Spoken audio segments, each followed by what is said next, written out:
The plastic edge of the card feels impossibly cold under my thumb. The cashier's smile, fixed and polite just a second ago, wavers, then freezes into something else. A flicker of pity? Annoyance? My stomach clenches, a sudden, sharp knot. Declined. The word glares from the tiny screen. My face burns. Around me, the mundane sounds of the grocery store, carts rattling, soft music, distant chatter, seem to amplify, pressing in on me. I can feel eyes, even though I know they aren't there, or at least not truly seeing me, not seeing the sudden chasm opening beneath my feet. I'm so sorry, the cashier says, her voice pitched low, a practiced tone of detached sympathy. Do you have another form of payment? Another card? Yes, of course I do. I fumble in my wallet, pulling out another. Same bank, different number. This is ridiculous. There must be a mistake. A glitch. I swipe. Declined. The knot in my stomach tightens, pulling my ribs inward. This can't be happening. Not here. Not now. My mind races. Bills were paid. Paycheck deposited. Nothing unusual. Unless something terrible has happened. An identity theft? My heart rate jumps, a frantic drum against my ribs. Maybe, I start, my voice thin, unfamiliar. Maybe it's the machine? Could you try one more? She sighs, a barely perceptible breath, but it hangs in the air between us like a judgment. She tries again. The machine whirs, the screen flickers, and then... Declined. Okay, this is real. The world outside the store, the normal life I walked in here from, feels distant, unreal. My hands are shaking now. I can feel a fine tremor running up my arms. What is happening? Where are you watching from right now? What time is it? Tell me in the comments below. And if you haven't already, please take a second to subscribe. It genuinely helps me bring these stories to life, more than you could possibly know. Thank you. Just yesterday, everything felt ordinary. Comfortably ordinary. The kind of ordinary you barely notice because it's always just there. The gentle rhythm of a life built over years. A shared house filled with familiar objects, the comforting weight of routine. We had our way of doing things. He handled the finances, the bills, the accounts. I had my career, demanding, yes, but fulfilling and well compensated. My salary more than covered our living expenses, and his business was thriving. Or so he said. He liked the control, the details, he'd say. I was happy to focus my energy elsewhere, on my own climb up the corporate ladder. It worked for us. A partnership. Separate strengths, shared security. That morning, we'd had coffee together, like we always did. The weak, insipid coffee he insisted on making, the only thing about him that ever truly annoyed me in the small ways that don't matter. He kissed me goodbye, that quick peck he'd given for years, already halfway out the door, mind clearly on his first meeting. Everything was normal. The air was crisp outside, the sky a pale, indifferent blue. The world was turning just as it should. My job is complex. I work in supply chain logistics for a massive corporation. Think global. Think intricate networks of suppliers, manufacturers, distributors. My role involves managing relationships, negotiating contracts, ensuring compliance. It's high stakes, requires a sharp mind, and I'm good at it. I've spent 15 years climbing this particular mountain. I know the landscape. I know the players. I understand how the threads of global commerce are woven together, and more importantly, how they can unravel. He runs a business consultancy. Niche market, but profitable. He advises other companies, helps them optimize their operations. He was proud of his independence, his status as his own boss. He'd often make little jokes about my corporate golden handcuffs, the endless meetings, the office politics. But he always respected the income, the stability it provided. He respected the number in the bank account. Or so I thought. Standing there, in the harsh fluorescent light of the grocery store, 3 cards declined, the polite pity on the cashier's face solidifying into something cooler, my mind finally catches up to the horrifying possibility.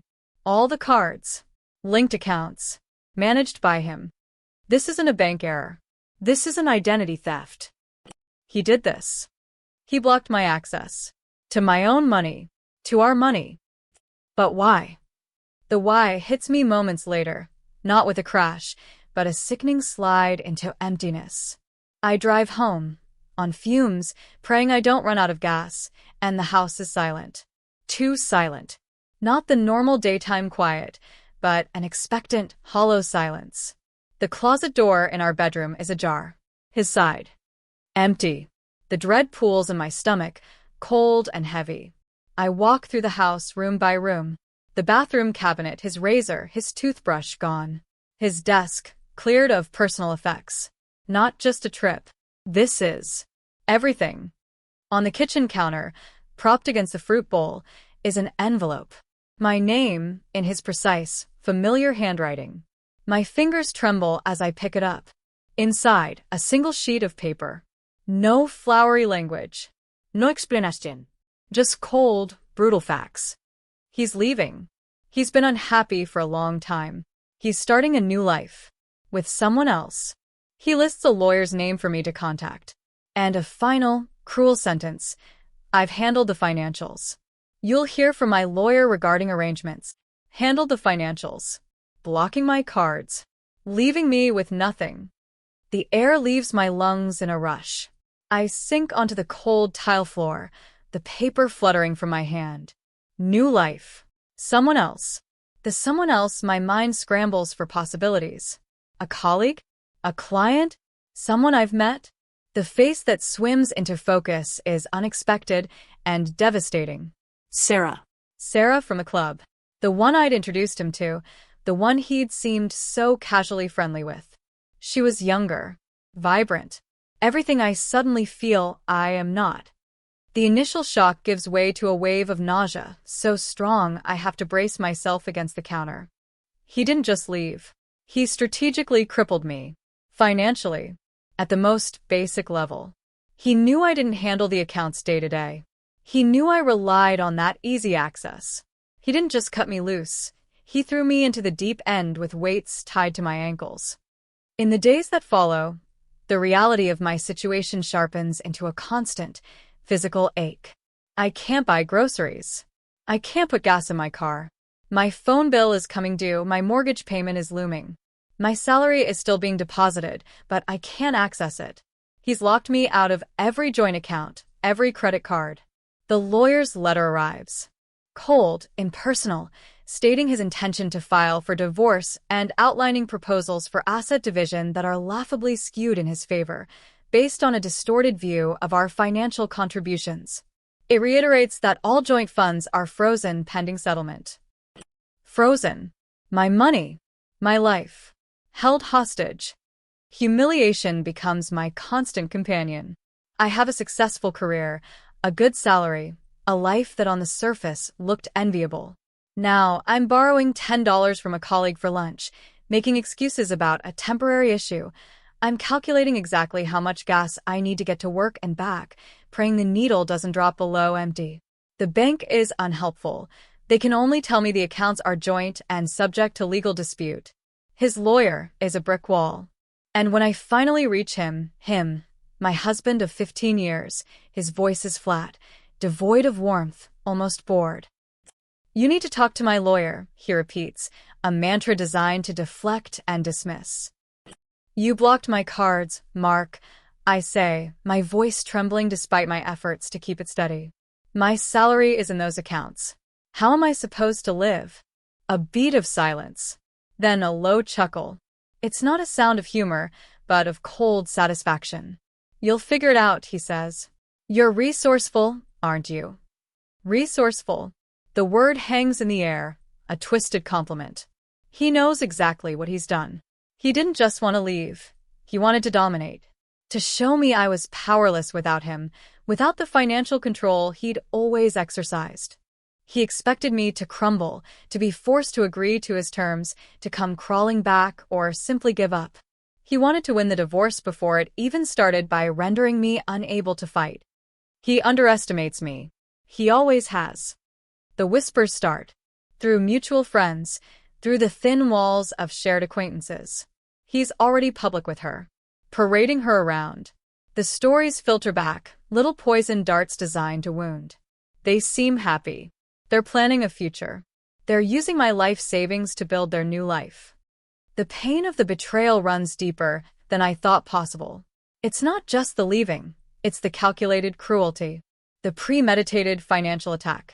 It feels like a physical assault. Every declined card, every empty tank of gas, every borrowed dollar is a fresh bruise. I spend nights staring at the ceiling, the silence of the empty house amplifying the chaos in my head. The shame is a heavy blanket. How could I have been so blind? How could I have handed over so much control? Resourceful. The word echoes mockingly. What resources do I have? My job. My expertise. But how does that help me buy milk or keep the lights on right now? I try to focus at work, but it's a struggle. The constant anxiety gnaws at me. I'm running on adrenaline and cheap instant coffee bought with borrowed money. My colleagues notice. The sympathetic glances feel like spotlights on my failure. I need to fix this. Not just the money, but this. The power imbalance. The feeling of being a pawn in his game. One particularly bad day, after a humiliating struggle to pay for a train ticket, I sit in my sterile office cubicle, the gray walls closing in. I look at my computer screen at the complex spreadsheets, the supplier lists, the contract details. My eyes trace lines of connection, dependencies, vulnerabilities. It's a map of power. Who holds it, who needs it, who is dependent. His business. What does his business do? He consults for other companies. And those companies, who are their suppliers? Who are their clients? A cold, quiet thought begins to form, like ice crystallizing in my veins. I know how to analyze systems. I know how to find leverage points.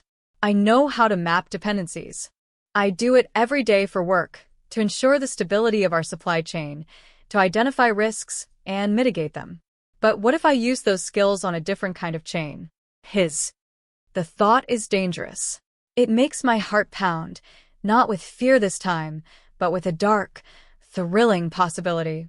It's unethical, potentially career-ending if discovered. But the image of his smirking face, the memory of that cold chuckle, it fuels something inside me that is beyond fear. It is a primal need for balance, for justice, for him to feel just a fraction of the powerlessness he inflicted on me. I start digging, quietly, carefully, using publicly available information at first. Business databases, industry reports, news articles. His company, Mark Consulting. Who are their clients?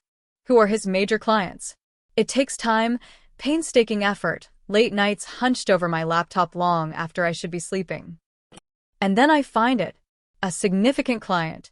A large manufacturing company. And that manufacturing company is a major supplier to my corporation. One of the biggest.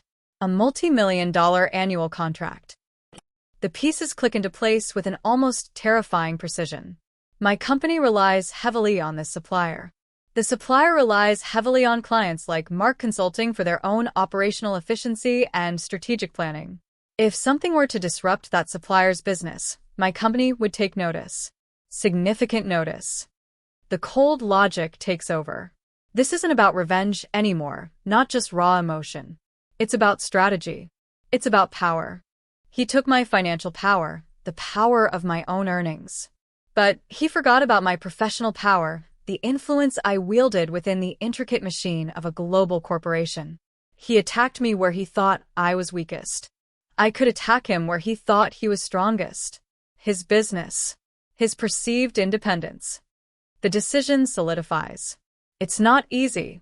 It requires pushing past years of ingrained ethical boundaries, past the professional code I live by. But the sheer scale of his cruelty, the systematic way he tried to dismantle me, extinguishes any lingering doubt. This isn't just getting even. This is survival. This is reclaiming agency. I begin to build a case. Not for divorce court. For the corporate world. I can't just say my husband is a jerk, cut off his clients. That would be professional suicide. I need a legitimate business reason. I need to use my expertise to find a vulnerability, a risk associated with his company, a reason that stands up to scrutiny within the cold, hard logic of corporate decision-making.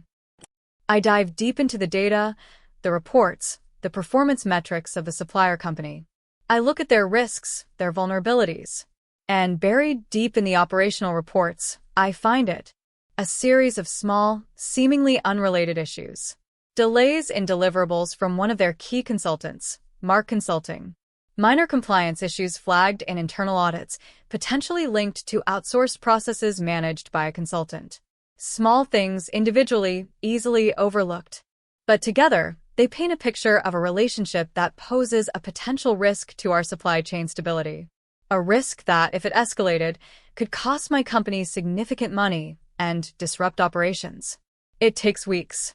Weeks of careful research, cross-referencing, building a narrative that is factually accurate, meticulously documented, and highlights the potential risks in a way that resonates with corporate fear of disruption and financial loss.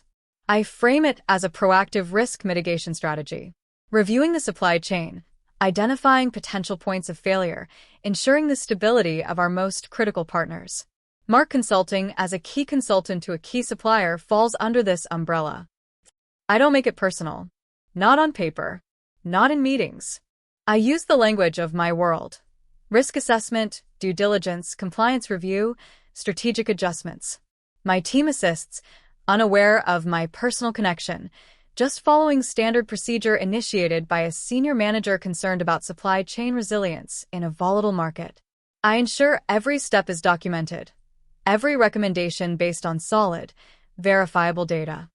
The process is slow, agonizingly so. There are layers of bureaucracy, committees, review boards. Each meeting is a performance, keeping my face impassive, my voice level, presenting the data with calm, professional detachment. Inside, my stomach is a nest of vipers. The stakes are astronomical. My career versus his business. If anyone suspected, if the threads connecting me to Mark, to this specific supplier, to this specific risk assessment were ever exposed, I could lose everything I'd built. But the alternative is allowing him to win. To be financially crippled, to be erased from the life I built, to be discarded and left for dead on the financial battlefield. The sheer injustice of it hardens my resolve. The risk feels necessary. The proposal makes its way up the chain. It's seen as prudent, proactive.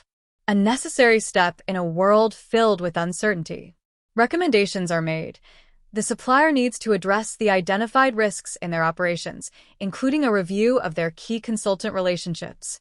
Failure to demonstrate corrective action could lead to a review of our contract with them. This is the lever. This isn't my company canceling his contract directly. That would be too obvious, too messy, too open to challenge. This is my company pressuring its major supplier. And that supplier, dependent on my company's massive contracts, will exert pressure down their own chain. Pressure directly onto Mark Consulting. I watch the process unfold, a silent observer manipulating the gears of a machine only I fully understand. The supplier receives our formal communication. I know they are taking it seriously. A multi-million-dollar contract with a global corporation is not something you jeopardize lightly. I imagine their internal meetings, the scramble to identify the flagged risks, the demands placed on their partners. I picture the moment Mark receives the call from his biggest client. The client he relied on, the client who represented a significant portion of his revenue. That client, acting on pressure from my company, is suddenly demanding changes. Demanding assurances. Questioning their relationship with Mark Consulting because of identified risks and performance issues, the very issues I meticulously documented. I hear about it indirectly through industry contacts, through the quiet hum of the network I've cultivated over 15 years. The supplier is demanding Mark Consulting implement drastic changes, improve performance metrics immediately, or they will terminate their contract.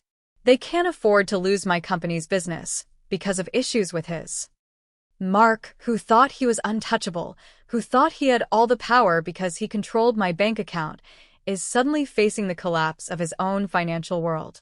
His biggest client is threatening to walk away. Other clients, hearing whispers or feeling the ripple effect, might follow. His carefully built empire is teetering. The irony is a bitter, potent flavor. He weaponized his knowledge of my financial habits, my reliance on our shared accounts. I weaponized my knowledge of corporate structures, supply chains, and risk management. He fought dirty on a personal level. I fought cold and clean on the surface, on a systemic level. My move is orders of magnitude larger, more devastating to his actual source of power, his business, than his move was to my personal spending money. The moment of his collapse isn't a single dramatic scene I witness firsthand, like in the movies. It's a series of reports, hushed conversations, the slow dawning reality delivered through the grapevine. I hear he's scrambling, making desperate calls, trying to understand where this came from. Who is behind it? He's focusing on the supplier, arguing, pleading. He has no idea the pressure is originating from higher up the chain, from the corporation where his discarded wife works.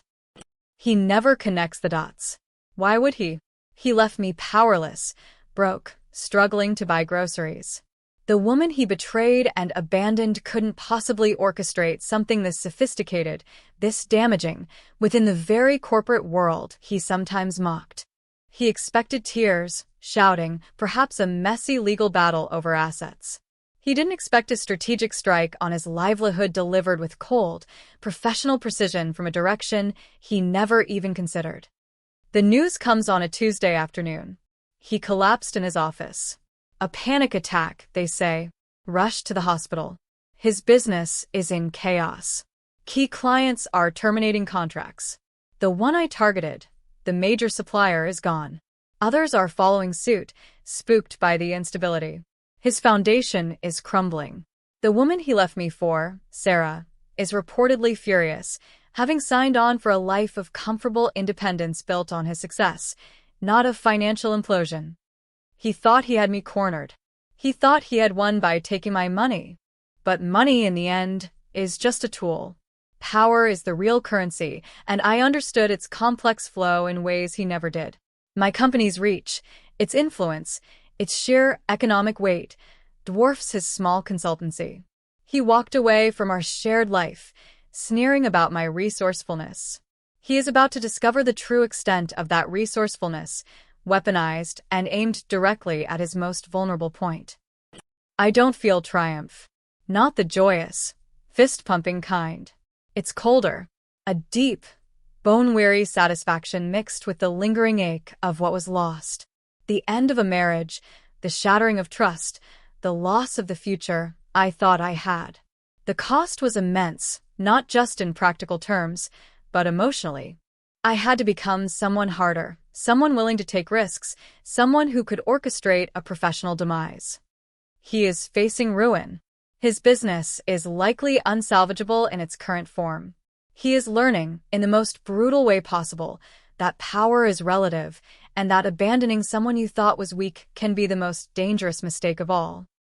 My own financial situation is still complicated, still tangled in legal red tape. But I'm no longer paralyzed. I'm no longer powerless.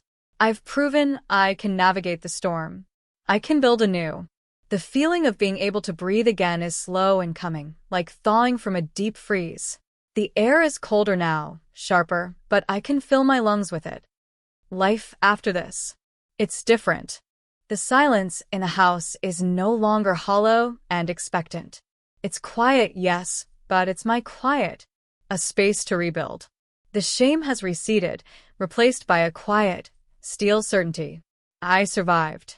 More than that, I fought back, not in the way he expected, but in a way that dismantled his entire strategy. He wanted to leave me with nothing. I showed him I had everything I needed. My mind, my resilience, and an understanding of power far greater than his own. The road ahead isn't easy. There's still healing to do, trust to rebuild, starting with trust in myself. But I walk it with a different step now. A step that is steady, knowing the ground beneath me is my own, built with my own strength, and that I hold the map to navigate any storm. If this story hit close to home, if you've ever felt like the ground was pulled out from under you, like someone tried to take everything you had, I'd love to hear your version. Drop a comment below with where you're listening from and what time it is. And if you haven't already, subscribing really helps bring more of these stories to life. Thank you for being here.